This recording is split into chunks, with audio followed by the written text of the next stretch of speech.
اعوذ باللہ من الشیطان الرجیم بسم اللہ الرحمن الرحیم۔ خواتین و حضرات السلام علیکم ورحمۃ اللہ وبرکاتہ و مغفرتہ۔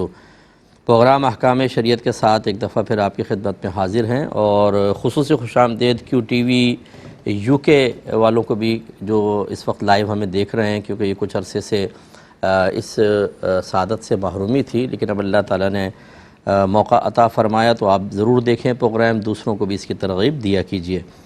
کچھ آفر کویسچنز لیتے ہیں۔ کسی نے کہا کہ میں ایسی جگہ کام کرتا ہوں جہاں ایسڈ کا کام ہوتا ہے، تیزاب کا ہے، اور اس کی بو بہت ہی تیز ہوتی ہے، تو ہم حالت روزہ میں وہاں پر کام کر سکتے ہیں یا نہیں کر سکتے؟ دیکھیں، اگر صرف تیز بو ہوتی ہے، یہ تو اس سے قطع نظر کہ کوئی اجزاء اندر جا رہے نہیں جا رہے، اگر صرف خوشبو یا بدبو ہو، اس سے روزے پر کوئی فرق نہیں پڑتا۔ اسی لیے اگر آپ کوئی کسی عطر کی دکانوں کے پاس سے گزر گئے، خوشبو آ گئی، یا کسی گندی جگہ سے گزرے، کوئی اسمیل وغیرہ آئی، تو اس سے آپ کے روزے میں فرق نہیں پڑتا، ایسی ایسڈ سے کوئی فرق نہیں پڑے گا۔ اور فرض کر لیں کہ اگر اجزاء اڑتے ہیں اور وہ تھوڑے سے اندر چلے جاتے ہیں، تو اس میں بھی شرعی طور پر ایسے لوگوں کے لیے رعایت ہوتی ہے، کیونکہ جب ہم کسی ایسی چیز سے نہیں بچ پاتے کہ جو غیر ارادی طور پر اندر چلی جائے، تو شریعت اس میں آسانی دیتی ہے۔ جیسے آج کل روڈوں کے اوپر آپ دیکھیں دھواں ہے، ہم جب سانس لیتے ہیں وہ اندر جاتا ہے، کاربن وغیرہ اندر چلا جاتا ہے، ڈسٹ چلی جاتی ہے۔ ایسے ہی اگر کوئی آٹے کی چکی پر کام کرتا ہے، آٹا اڑتا ہے، وہ سانس کے ذریعے اندر چلا جاتا ہے۔ کوئی حکیم صاحب کے پاس دوا وغیرہ کوٹتا ہے، تو وہ دوا تھوڑی بہت چلی جاتی ہے۔ ہماری بہنیں کچن میں کام کر رہی ہوتی ہیں تو مرچوں کی دھانس بعض اوقات اندر چلی جاتی ہے۔ ان چیزوں سے روزہ نہیں ٹوٹا کرتا، کیونکہ یہ شرعی طور پر عذر کے اندر آتے ہیں کہ ان سے بچنا ممکن نہیں ہے، بہت ہی مشکل ہے، اس لیے رعایت ملے گی۔ تو ایسڈ میں بھی اگر اجزاء بھی چلے جائیں تھوڑے بہت، تو جو وہاں کام کرتا ہے اس کو رعایت ملے گی۔ ایک انہوں نے کہا کہ اگر کسی کو نیگیٹو تھاٹس آئیں، منفی خیالات خود بخود آتے رہتے ہیں، تو آدمی کام کرتا رہے، کیا کرے؟ یعنی نظر انداز کر کے کام میں لگا رہے، یا ان کو دور کرنے کی کوشش کرے، کیا کرے؟ دیکھیں، سب سے پہلے تو آپ ان منفی خیالات کے آنے کے سبب کو دیکھیں، کیا ہے؟ کیا آپ کوئی غلط چیز دیکھتے ہیں، کوئی غلط بات سنتے ہیں، غلط قسم کا لٹریچر پڑھتے ہیں، یا خراب قسم کے لوگوں کی صحبت میں رہتے ہیں کہ جن کی گفتگو ذہن میں رہ جاتی ہے اور پھر وہ منفی خیالات کی پیدائش کا سبب بنتی ہے؟ اگر ایسی چیزیں ہیں تو پہلے ان سے ہی بچنا ہوگا، تبھی آپ ان منفی خیالات سے بچ سکتے ہیں، ورنہ یہ سلسلہ کبھی موقوف نہیں ہو سکتا۔ اگر کوئی پانی میں کھڑا ہو اور چاہے کہ میرے کپڑے سوکھ جائیں، تو اس کو پہلے پانی سے باہر آنا ہوگا، پھر دھوپ ہوا سے کپڑے سوکھیں گے، پانی میں رہ کر تو نہیں ہو سکتا۔ تو پہلی چیز تو یہ کہ ان کے اسباب کو آپ ختم کریں۔ دوسری بات یہ ہے کہ اگر آپ ارادتاً کوئی منفی خیال نہیں لے کر آتے بلکہ خود بخود آ جاتے ہیں، تو یاد رکھیں کہ ایسے خیالات چاہے دنیا کے بارے میں ہوں، چاہے فحش قسم کے ہوں، حتیٰ کہ اگر عقائد کے بارے میں بھی آئیں، اس سے ایمان پر کوئی فرق نہیں پڑتا، نہ یہ گناہ ہے، کیونکہ یہ خود بخود آ رہے ہیں۔ صحابہ کرام علیہم رضوان بعض اوقات نبی کریم صلی اللہ علیہ وسلم سے عرض گزار ہوئے کہ یا رسول اللہ صلی اللہ علیہ وسلم، ہمیں بعض اوقات اس قسم کے خیالات آتے ہیں کہ ہم آسمان سے زمین پر گرائے دیے جانے کو زیادہ پسند کریں کہ یہ خیال آ جائیں، یعنی ان سے بہتر ہے کہ ہم اوپر سے نیچے گر جائیں۔ نبی کریم صلی اللہ علیہ وسلم نے فرمایا کہ کیا ایسا ہی ہے؟ عرض کی جی ہاں۔ فرمایا تو یہ تمہارے ایمان کی علامت ہے، یعنی جو ایمان والا ہوتا ہے اسی کو وسوسے آتے ہیں، اور انہی کو شیطان بہکا کر اس قسم کے معاملات میں لگانے کی کوشش کرتا ہے۔ تو خلاصہ کلام یہ ہے کہ ان کی پرواہ نہ کریں، جو خود بخود آ رہے ہیں، آپ اس میں مشغول نہ ہوں، اپنے کام میں مصروف رہیں۔ یا زیادہ خیالات ہیں تو اعوذ باللہ من الشیطان الرجیم پڑھیں، لا حول ولا قوت الا باللہ پڑھیں۔ اس کے علاوہ جیسے کوئی گندہ خیال آئے، فرض کر لیں تو آپ 12 مرتبہ درود پاک پڑھنے کی عادت ڈال لیں، صلی اللہ علیہ وسلم صلی اللہ علیہ وسلم۔ آپ دیکھیں کچھ عرصے میں ختم ہو جائے گا۔ اور اسی طرح آپ یہ اپنے اوپر لازم کر لیں کہ اگر جیسے کوئی گندہ خیال آیا تو میں 10 روپے اللہ کی راہ میں خرچ کروں گا، جتنے بھی آتے رہیں کاؤنٹ کر کے خرچ کرتے رہیں۔ آپ دیکھیں کچھ ہی دن کے اندر ختم ہو جائے گا، یہ سلسلہ ہی بالکل بہت ہی کم ہو جائے گا، کیونکہ شیطان گھبرائے گا کہ آپ درود پاک پڑھ رہے ہیں، آپ صدقہ دے رہے ہیں جس سے آپ کے درجات کی بلندی ہو رہی ہے، گناہوں کا کفارہ ہو رہا ہے، نیکیوں میں اضافہ ہو رہا ہے، تو جو اس کا مقصد تھا وہ تو فوت ہو رہا ہے، تو وہ وساوس سے پیچھے ہٹ جائے گا۔ تھوڑا سا یہ حکمت اختیار کرنی چاہیے۔ ایک بہن نے کویسچن کیا کہ کیا 8-9 سال کی بچی کو میک اپ کروایا جا سکتا ہے؟ جیسے شادی بیاہ میں جا رہے ہیں تو بچی کو میک اپ کروا لیا. اسی طرح ایک بھائی نے یہ پوچھا کہ کیا بیوی بھی شادی کے لیے میک اپ وغیرہ کر کے جا سکتی ہے اور پرفیوم لگا سکتی ہے کہ نہیں؟ دیکھیں، پرفیوم کا مسئلہ تو یہ ہے کہ عورت ایسی خوشبو نہیں لگا سکتی کہ جو غیر مردوں تک پہنچے، یعنی بہت زیادہ تیز خوشبو جس کو آپ کہتے ہیں کہ گزرے تو مہک جائے سارا. اور اس کی وجہ بنیادی یہ ہے کہ جب عورت ایسی خوشبو لگائے گی تو لازم بات ہے کہ مرد کی اٹریکشن اس کی طرف ہوگی، توجہ اس کی طرف ہوگی، اور خوشبو سے بعض اوقات انسان کا دل مائل ہوتا ہے کسی چیز کی طرف، تو اس لیے اس کو منع کیا اور سختی سے منع کیا گیا ہے. لیکن اگر کوئی بہن ایسی خوشبو لگاتی ہیں جو زیادہ پھیلتی نہیں ہے، بہت ہی گھٹی گھٹی سی خوشبو ہے، ہلکی ہلکی خوشبو ہے، چاہے وہ پرفیوم کی ہو چاہے وہ عطر ہو، اس کی لگانے کی اجازت ہے. اور اسی طریقے سے اگر عورت میک اپ کرتی ہے صرف اپنی ذات کے لیے یا اپنے شوہر کے لیے، نامحرم کو دکھانا مقصود نہیں، جس مقام پہ وہ جا رہی ہے وہاں پہ مکس گیدرنگ نہ ہو، اگر وہ بھی فرض کر لیں تب بھی میک اپ تو کر سکتی ہے، لیکن وہاں پہ پھر وہ نقاب میں بیٹھے اپنے آپ کو بچا کر رکھے کہ کسی کی نظر نہ پڑے، تو اس طرح کی صورتحال ہو تو بالکل شریعت اس کو منع نہیں کرتی ہے، کر سکتے ہیں. اور چھوٹی بچیاں بھی لائٹ سا میک اپ اگر کریں تو کوئی حرج نہیں ہے، لیکن چھوٹی بچیوں کو بہت زیادہ میک اپ کی طرف نہیں لانا چاہیے، ورنہ ان میں بڑا پن پیدا ہونا شروع ہو جاتا ہے، معصومیت آہستہ آہستہ کم ہونے لگ جاتی ہے. یہ مائیں زیادہ بہتر سمجھتی ہیں. تو لیکن بہرحال شرعی لحاظ سے 8-9 سال کی بچی کے لیے کوئی ہلکا پھلکا میک اپ، جیسے لپسٹک لگا لی تھوڑا بہت اور کچھ گالوں پہ لگا لیا، یہ منع نہیں ہے، سرما وغیرہ جیسے لگا سکتے ہیں.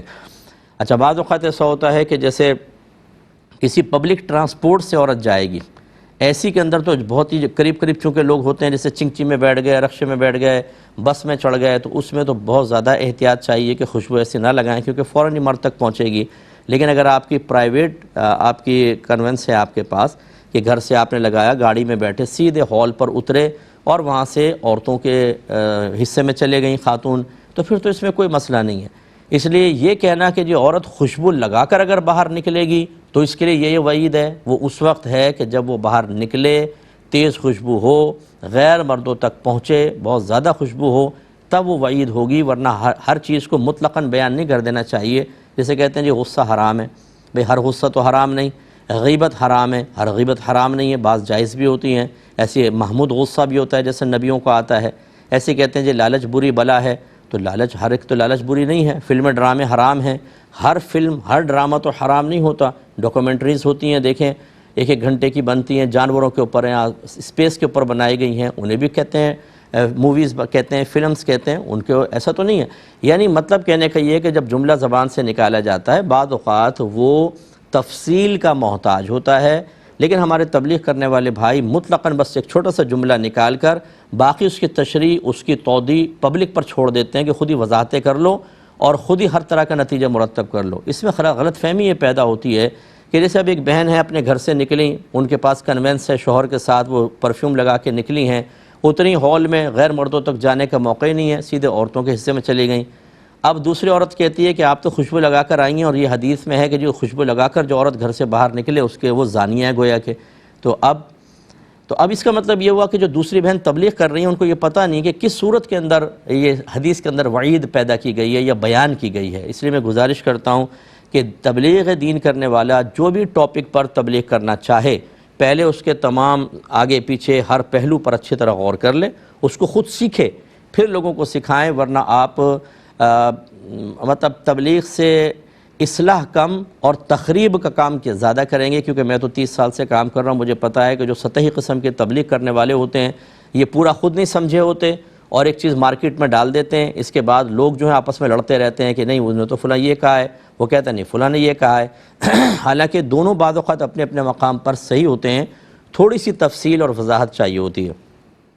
ایک کالر لیں گے پھر انشاءاللہ سوالات. السلام علیکم. السلام علیکم. کوئی آواز نہیں آ رہی. آپ کی آواز آ رہی ہے بہن، بولیں آپ. ہیلو. چلیں دوبارہ کر لیں، آپ کال پھر کر لیتے ہیں. ایک کسی نے پوچھا تھا کہ چلیں ایک اور کالر ہیں. السلام علیکم. السلام علیکم ورحمۃ اللہ. جی السلام علیکم. جی مفتی صاحب، میرا پہلا کوشچن یہ ہے، اگر کوئی شخص کیمرے والی LCD کے سامنے جو گھروں میں لگی ہوتی ہے نماز پڑھ لے اور اس سکرین پر بعض کا لوگ بھی نظر آ رہے ہوں آتے جاتے، تو کیا حکم شرع ہوگا؟ چلیں اور ایک اور کالر ہیں. السلام علیکم. وعلیکم السلام. حضرت میرے 4 کوشچن ہیں. جی بولیے. پہلا کوشچن یہ ہے کہ ہم امام صاحب کے پیچھے نماز پڑھ رہے تھے تو وہ پہلی رکعت میں بیٹھ گئے اور 3 مرتبہ سبحان اللہ کی مقدار نہیں بیٹھے تھے جی اور کھڑے ہو گئے. ایک مرتبہ مطلب تھوڑا سا بیٹھے اور کھڑے ہو گئے, لیکن آخر میں انہوں نے سجدہ صاحب کیا, تو کیا شرعی حکم ہوگا؟ ٹھیک ہے. اور ایک مختصر سا بریک لیں گے, ہمیں یقین ہے آپ ہمارے ساتھ ہی رہیں گے. بسم اللہ الرحمن الرحیم. ایک کالر ہمارے ساتھ ہیں. السلام علیکم. وعلیکم السلام. جی بہن. مفتی صاحب ایک سوال پوچھنا تھا آپ سے. جی بولیں. میری اپنے ہسبینڈ کے ساتھ لڑائی ہو رہی تھی اور وہ مجھے نا بار بار طلاق کی دھمکی دے رہے تھے, تو جی پھر مجھے غصہ آ گیا اور میں نے ان سے بولا کہ ٹھیک ہے آپ مجھے دے دو. تو آگے سے انہوں نے بولا کہ جاؤ میں تمہیں 3 شرط, اور پھر چپ ہو گئے اور جملہ مکمل ہی نہیں کیا. تو اس سے کوئی طلاق واقع ہوتی ہے؟ اور کوئی کویشچن ہے آپ کا؟ جی نہیں, یہی ہے. ایک اور کالر ہیں. السلام علیکم. ہلو. السلام علیکم. آپ کی آواز آ رہی ہے بیٹا, بولیں. یہ اصل میں بارش ہے ہمارے کراچی میں, اس وجہ سے لائنیں تھوڑی ڈسٹرب ہیں. السلام علیکم. شاید آواز نہیں پہنچ رہی. یہ لے لیتے ہیں. یہ بہن کہتی ہیں کہ جیسے ایل سی ڈی لگی ہوتی ہے کیمرے والی, باہر جو ہیں وہ لوگ آ رہے جا رہے ہیں تو وہ کیمرے پہ نظر آ رہا ہے, تو انہوں نے کہا اس کے سامنے نماز پڑھنا کیسا جبکہ لوگ سامنے سے گزرتے ہوئے نظر آ رہے ہوں. اب اس کے 2 پہلو ہیں. ایک تو یہ کہ اس کے سامنے نماز پڑھنی چاہیے کہ نہیں پڑھنی چاہیے, یہ تصویر کا حکم میں ہے کہ نہیں. تو یہ تصویر کے حکم میں نہیں ہوتی, کیونکہ متحرک چیزیں جو ہوتی ہیں وہ تصویر نہیں ہوتی, لہٰذا آپ کی نماز بالکل درست ہے. ایک پہلو یہ ہو سکتا ہے کہ جیسے نمازی کے آگے سے گزرنا منع ہے, تو ہم ایسی جگہ اگر نمازی کھڑے ہو کر نماز پڑھے کہ لوگ آگے سے گزرنے پر مجبور ہوں تو گناہ نمازی پر ہوتا ہے. تو اب ان کا اگر پوچھنے کا یہ مقصد ہے کہ ہم ایل سی ڈی کے سامنے کھڑے ہو گئے, نماز پڑھ رہے ہیں اور لوگ گزرتے ہوئے نظر آ رہے ہیں, تو گویا کہ نمازی کے آگے سے گزر رہے ہیں, تو یہ گناہ ہوگا کہ نہیں ہوگا؟ تو یہ نہیں ہوگا, کیونکہ وہ تو فزیکلی طور پہ واقعی کوئی آدمی آپ کے سامنے سے گزرے, یہ تو باہر کہیں گزر رہے ہیں, وہ آپ کے سامنے سے نہیں گزر رہے, تو وہ تو اسکرین پر کیم کے ذریعے نظر آ رہے ہیں, تو لہٰذا اس پہ وہ شرعی حکم نہیں ہوگا. ایک تیسرا پہلو یہ ہو سکتا ہے کہ دونوں چیزیں ہٹا دیں. ایسی کسی اسکرین کے سامنے نماز پڑھنا کہ توجہ بار بار اس کی طرف جائے, یہ کیسا ہے؟ تو دیکھیں, پڑھنا تو جائز ہے, نماز بھی ہو جائے گی, لیکن خلاف سنت اور مکروہ ہوگا, اور خاص طور پہ جب آپ کی توجہ بٹے بار بار اس طرف جائے تو اس میں کراہت اور زیادہ بڑھے گی. ایسی جگہ کھڑے ہو کر نماز پڑھنی چاہیے کہ انسان کی توجہ نہ بٹے, مکمل توجہ آخرت کی طرف ہو, نماز کی طرف ہو, قرات کی طرف ہو, ارکان کی ادائیگی کی جانب ہو, تو وہ نماز کامل ہوتی ہے, جس کو ہم خشوع و خضوع کے ساتھ نماز پڑھنا کہتے ہیں. تو لہٰذا اس صورت میں تو نہیں پڑھنی چاہیے, مناسب نہیں ہے, لیکن اگر کسی نے پڑھی تو بہرحال نماز ہو جائے گی, فرض ادا ہو جائے گا. دیکھیے بھائی کہتے ہیں کہ امام صاحب نماز پڑھا رہے تھے, وہ پہلی رکعت کے بعد بیٹھ گئے غلطی سے, لیکن 3 بار سبحان اللہ کی مقدار نہیں بیٹھے, فوراً ہی کھڑے ہو گئے, لیکن آخر میں پھر بھی انہوں نے سجدہ صاحب کر لیا, تو کیا حکم ہے؟ دیکھیں نماز بالکل صحیح ہو گئی. یہ بعض اوقات اپنی اپنی سوچ اور کیفیات کا فرق ہوتا ہے. آپ نے پیچھے یہ محسوس کیا کہ وہ 3 بار سبحان اللہ کی مقدار نہیں بیٹھے ہیں, تو آپ نے یہ سوچا کہ آخر میں سجدہ صاحب نہیں ہونا چاہیے. ہو سکتا ہے امام صاحب نے گمان کیا ہو کہ میں جو بیٹھا ہوں وہ 3 بار سبحان اللہ کی مقدار ہو چکی ہے, لہٰذا انہوں نے سجدہ صاحب کیا, اور 3 بار سبحان اللہ کی مقدار اگر وہ درمیان میں بیٹھ جاتے تو سجدہ صاحب ہی لازم تھا. تو لہٰذا اس قسم کے موقع پر جھگڑے کے بجائے حسن ظن قائم کرنا چاہیے, اور بالکل نماز ہو گئی, اس میں کوئی حرج نہیں ہے.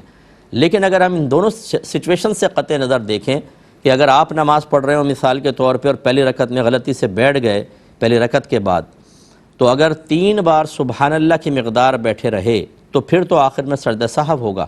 لیکن اگر آپ اس سے پہلے ایک یا جیسے بیٹھے فوراً ایک دم یاد آ گیا, جلدی سے کھڑے ہو گئے اور 3 بار سبحان اللہ کی مقدار پوری نہ ہونے دی, تو سجدہ صاحب نہیں ہوگا. لیکن اب چونکہ امام صاحب کے بارے میں فیصلہ کرنا ہے تو تھوڑا سا دشوار ہے, اس لیے وہ میں نے آپ کو اس کا پورا ایک حل بتایا. ایک کالر ہمارے ساتھ ہیں. السلام علیکم. وعلیکم السلام. جی بہن. بھائی خیریت سے؟ اللہ کا بڑا کرم, اللہ کا. جی بھائی میرے 3 سوال ہیں. جی. پہلا سوال یہ بھائی کہ یہ زکوٰۃ اور یہ فطرہ وغیرہ کیا ہم دوسرے شہر بھیج سکتے ہیں کسی جی. اور کو؟ اور دوسرا سوال یہ ہے کہ ہم کیا ان کو زکوٰۃ دے سکتے ہیں جن کا اپنا گھر ہو مگر آمدن کم ہو؟ جی. اور تیسرا سوال یہ کہ یہ جو ماسیاں وغیرہ گھر میں کام کرتی ہیں, گھر میں جتنے لوگ ہوتے ہیں سب کام کر رہے ہوتے ہیں, اپنا گھر بھی ہوتا ہے پھر بھی وہ کہتی ہیں زکوٰۃ ہمیں دو، کیا ان کو زکوٰۃ دینے سے ہماری زکوٰۃ ادا ہو جائے گی؟ ٹھیک ہے، اور جواب دیجیے. یہ میرے بھائی بس. Thank you. میں عرض کرتا ہوں انشاءاللہ. ایک اور کالر ہیں. السلام علیکم. چلیں پہلے انہی کے کویسچنز لے لیتے ہیں کہ زکوٰۃ اور فطرہ سب سے پہلے تو آپ اپنے قریبی ان رشتہ داروں کو دیں جو آپ کے قریب ترین ہیں، پھر اپنے شہر کے لوگوں کو دیکھیں کہ جو آپ کے شہر میں غریب وغیرہ ہیں ان کو دیں، اور اگر ایسا نہیں ہے تو پھر آپ شہر کے باہر بھی دے سکتے ہیں، اس میں کوئی حرج نہیں ہے.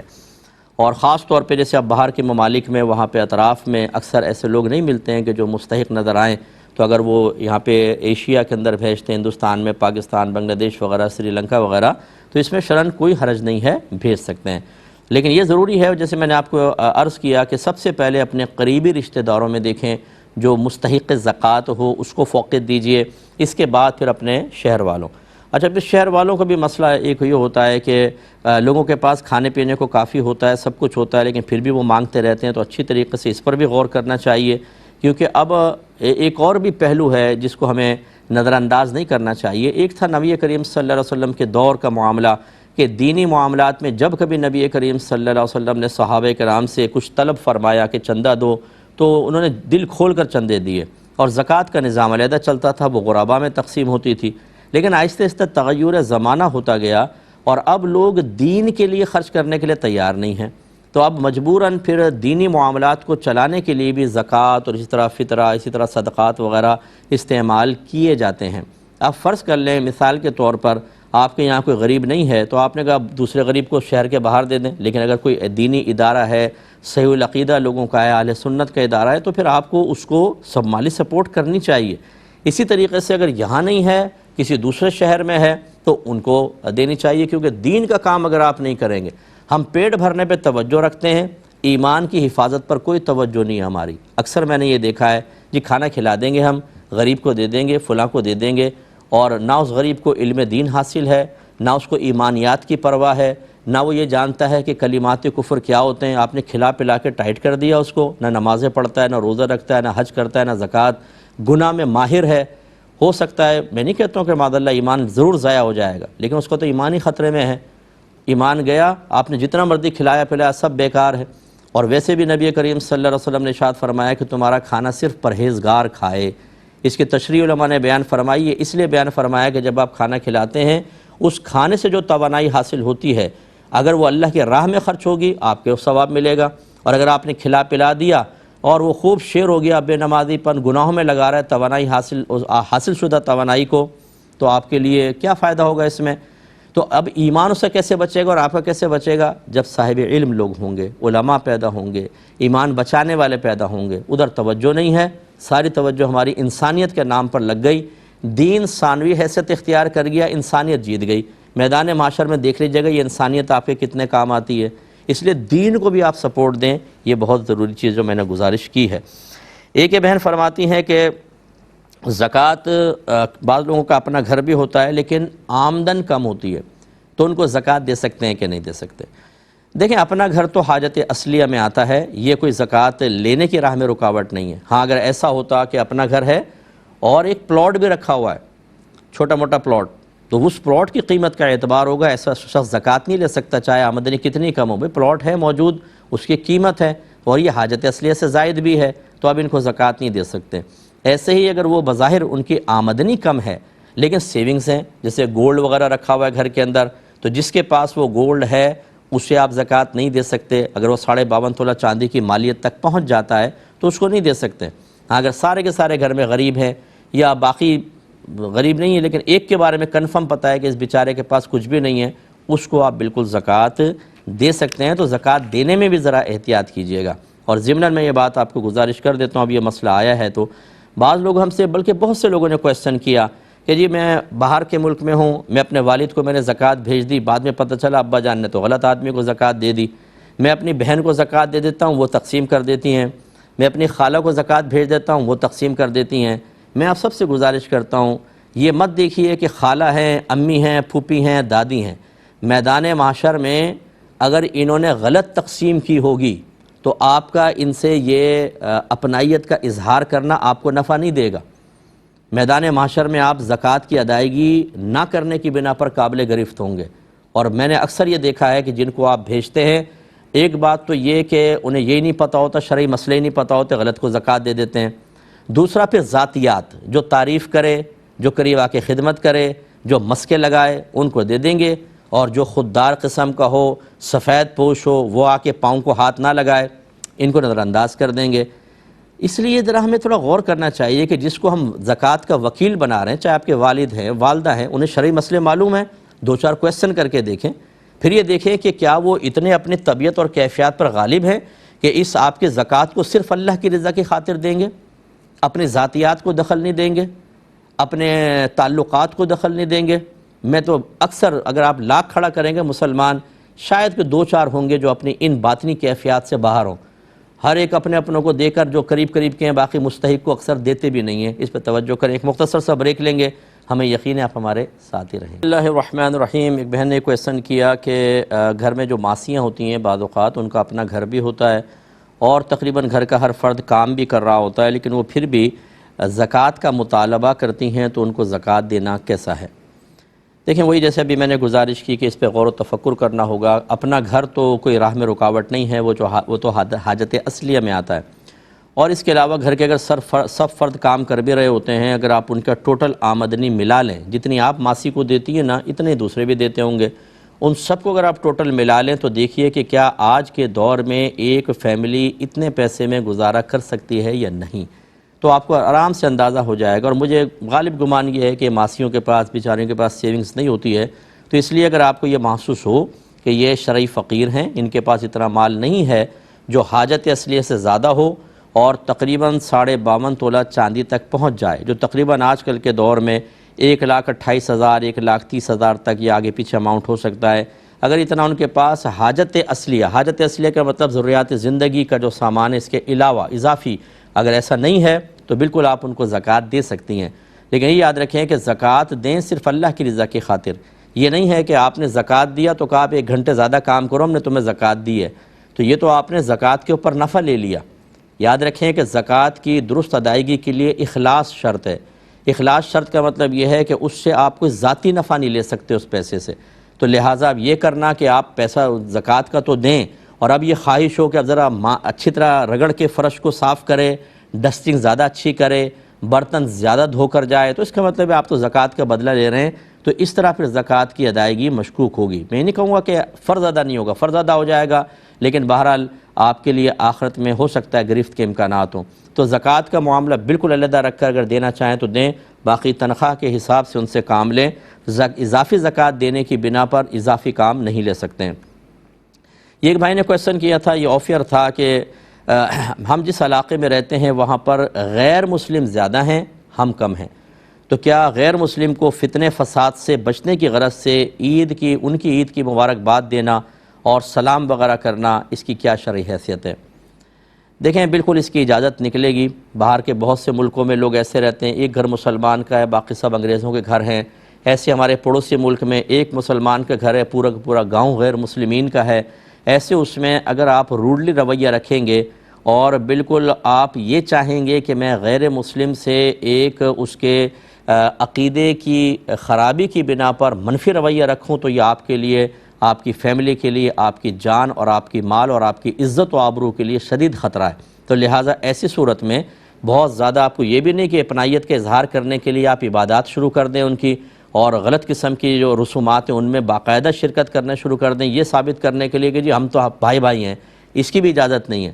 لیکن یہاں تک کہ جہاں تک شریعت آپ کو اجازت دیتی ہے اور آپ ان کی عبادات کو اچھا نہ سمجھیں، ان کے معاملات کو بہتر تصور نہ کریں، دل میں ان سے متعلق جو شرعی تقاضا ہے وہ موجود ہونا چاہیے، ظاہری برتاؤ آپ کر سکتے ہیں، اور قصد و ارادہ یہی ہو کہ فتنہ فساد سے بچانے کے لیے، کیونکہ جو آج کل حالات چل رہے ہیں، میں بہت زیادہ ان کا مشاہدہ کرتا ہوں حالات کا، کہ جو چل رہے ہیں اگر آپ ایک منفی رویہ رکھتے ہیں تو آپ کو ٹارگٹ بنا لیا جاتا ہے، اور پھر کسی موقع پر اگر جیسے بعض اوقات معاملات خراب ہوتے ہیں تو نشاندہی بعض اوقات کی جاتی ہے، یہ گھر ہے کر دو کام، اور اگر آپ فرض کر لیں کہ ان کے ساتھ اچھا رویہ رکھتے ہیں، ظاہری برتاؤ بہت بہتر رکھتے ہیں، تو بعض اوقات وہ لوگ آپ کی اپنے ہم مذہب کے مقابلے میں حفاظت کرتے ہیں اور آپ کو سپورٹ فراہم کرتے ہیں۔ لہٰذا اب دور کا تقاضا بدل گیا ہے۔ ابھی جیسے میں تھوڑی دیر پہلے کہہ رہا تھا کہ خدا را تبلیغ دین کریں تو پہلے سیکھ کر کریں.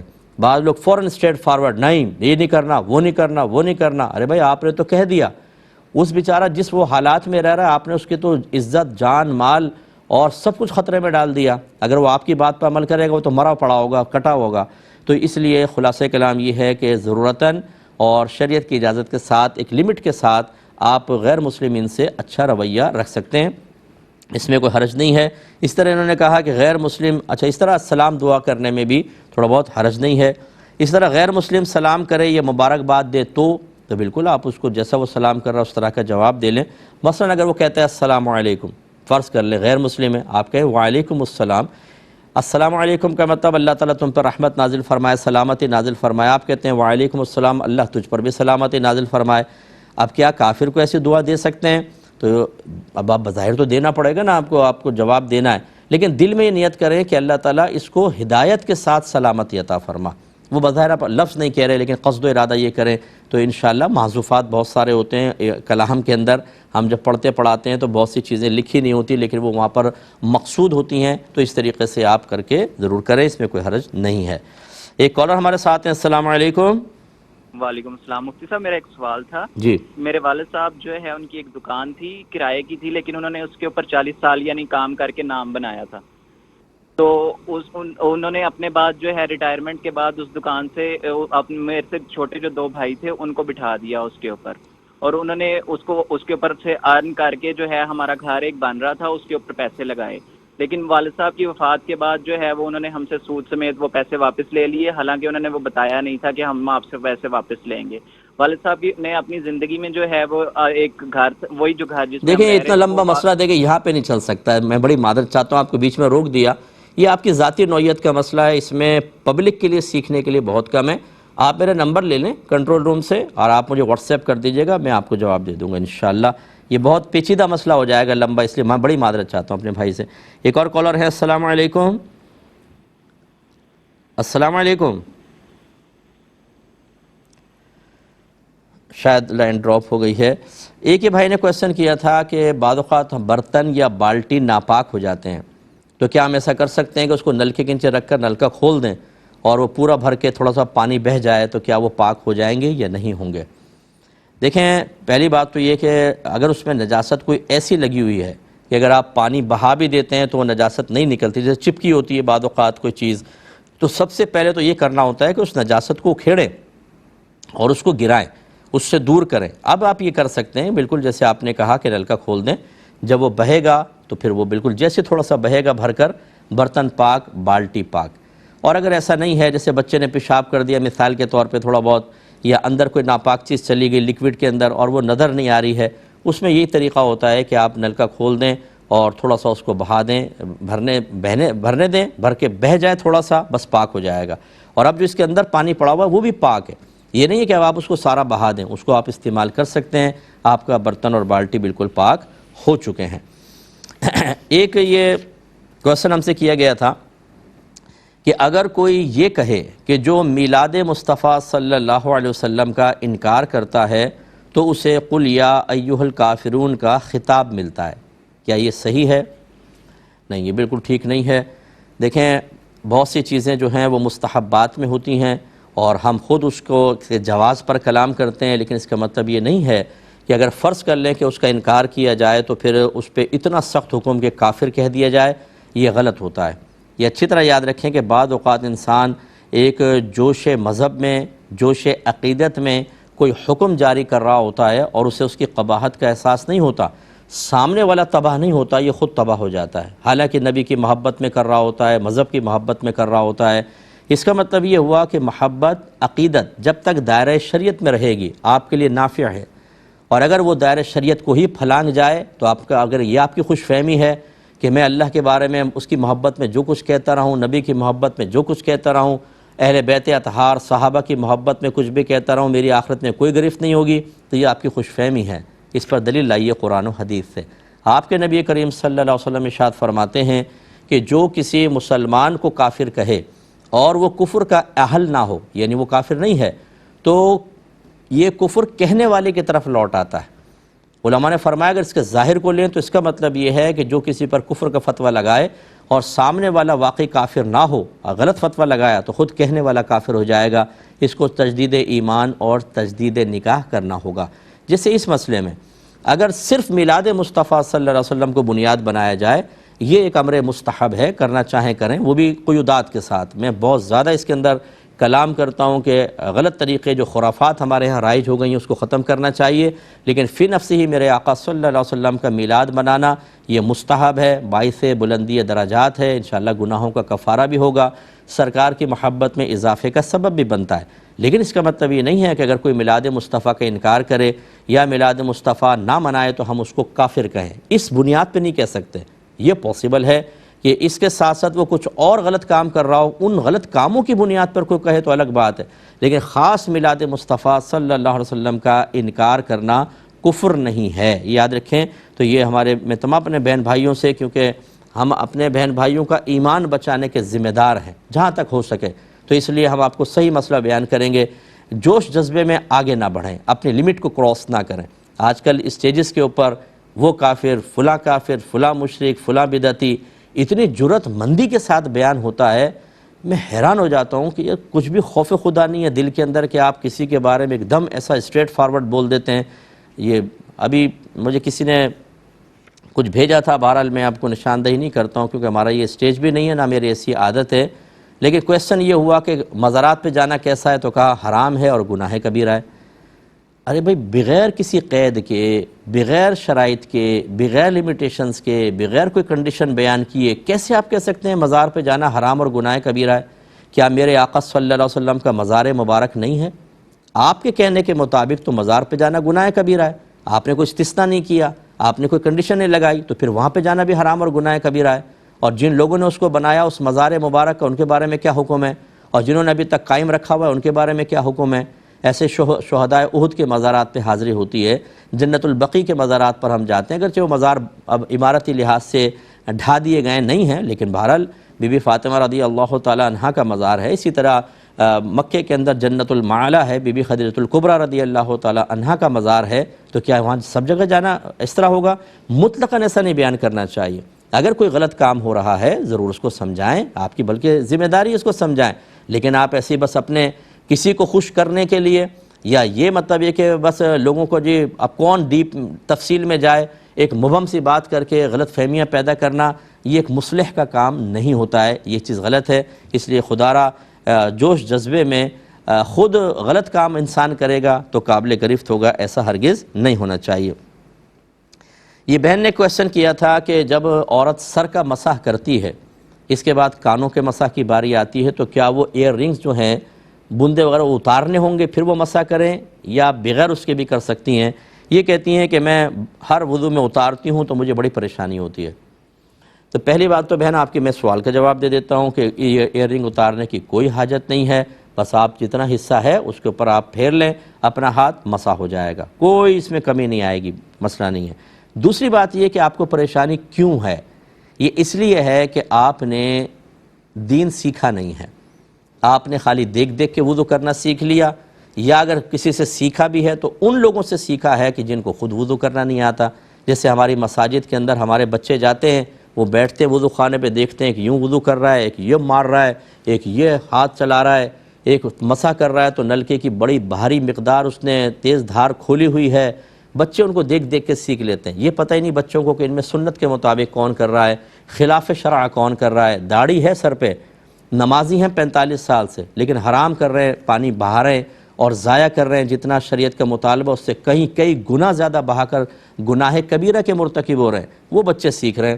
تو میرے جتنے بھائی بہن ہمیں سن رہے ہیں، آپ نے وضو، غسل، نماز، زکوٰۃ وغیرہ کے مسائل، حج کے مسائل کسی عالم سے سیکھیں، اس طرح عقائد، یا آپ نے کوئی باقاعدہ مستند کتاب پڑھی ہے؟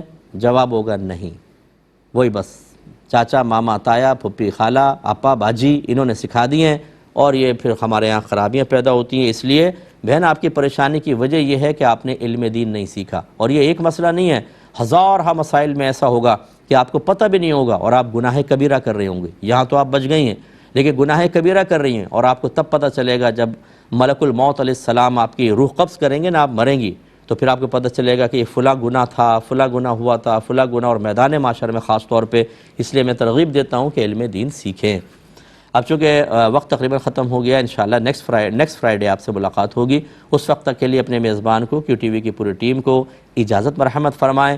آپ ہمارے لیے دعا کریں، ہم آپ کے لیے دعا گو ہیں کہ اللہ تبارک و تعالیٰ آپ کو اپنے دین اور مذہب کی اہمیت بھی کچھ سمجھنے کی توفیق عطا فرمائے، اور اپنی زندگی کے قیمتی لمحوں میں سے کچھ لمحے اس دین کو سیکھنے کے لیے وقف کر دینے کی توفیق عطا فرمائے، آمین۔ وآخر دعوانا ان الحمد للہ رب العالمین۔